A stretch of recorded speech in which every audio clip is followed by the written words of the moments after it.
Telugu Desam party Narasaraopet నియోజకవర్గ programme committee chairman గా తాళ్ళూరి సత్యనారాయణ నియమితులైన సందర్భంగా ఘనంగా ప్రమాణ స్వీకార మహోత్సవం నిర్వహించబడింది. ఈ కార్యక్రమానికి ముఖ్య అతిథులుగా స్థానిక ఎమ్మెల్యే డాక్టర్ చదలవాడ అరవింద్ బాబు, రాష్ట్ర గ్రంథాలయ పరిషత్ చైర్మన్ గోనుగుంట్ల కోటేశ్వరరావు హాజరై ఆశీర్వచనాలు అందించారు. ఈ వేడుకలో కూటమి నాయకులు, మహిళలు, ఆర్య వైశ్య సంఘ ప్రముఖులు, ఇతర స్థానిక నాయకులు పెద్ద సంఖ్యలో పాల్గొన్నారు. సభలో ప్రసంగించిన నాయకులు తాళ్ళూరి సత్యనారాయణ నిబద్ధత, ప్రజా ప్రయోజనాలపై ఆయన దృష్టిని ప్రశంసించారు.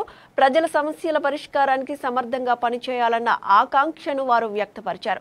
ఈ సందర్భంగా స్థానికులు పెద్ద ఎత్తున హాజరై నూతన చైర్మన్ కు అభినందనలు తెలిపారు. అంటే రెండు అనుసంధానంగా ఉంటుంది. వ్యవసాయం, వ్యాపారాలు రెండు కలిసి ఉండాలి. వ్యవసాయం బాగుంటే వ్యాపారస్తులు బాగుంటారు, వ్యాపారస్తులు బాగుంటే అన్నీ మరి రాష్ట్రమే బాగుంటుంది.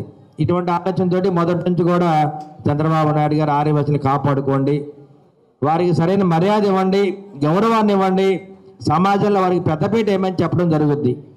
అంటే మిగతా వాళ్ళకి వేయకూడదని కాదు, అంటే ఈ సమాజంలో మీరు అందరి కంటే కూడా ఒక డిసిప్లిన్, విడిగా ఉండే వ్యాపార వర్గాలు మీరందరూ కూడా. ఒక చిన్న వ్యాపారం చేసినా దాంట్లో 500 మిగిలినా కానీ రోజుకి జాగ్రత్తగా వ్యాపారం చేసుకుంటూ పైకి ఎదుగుదలతో ముందుకు వెళ్తుంటారు.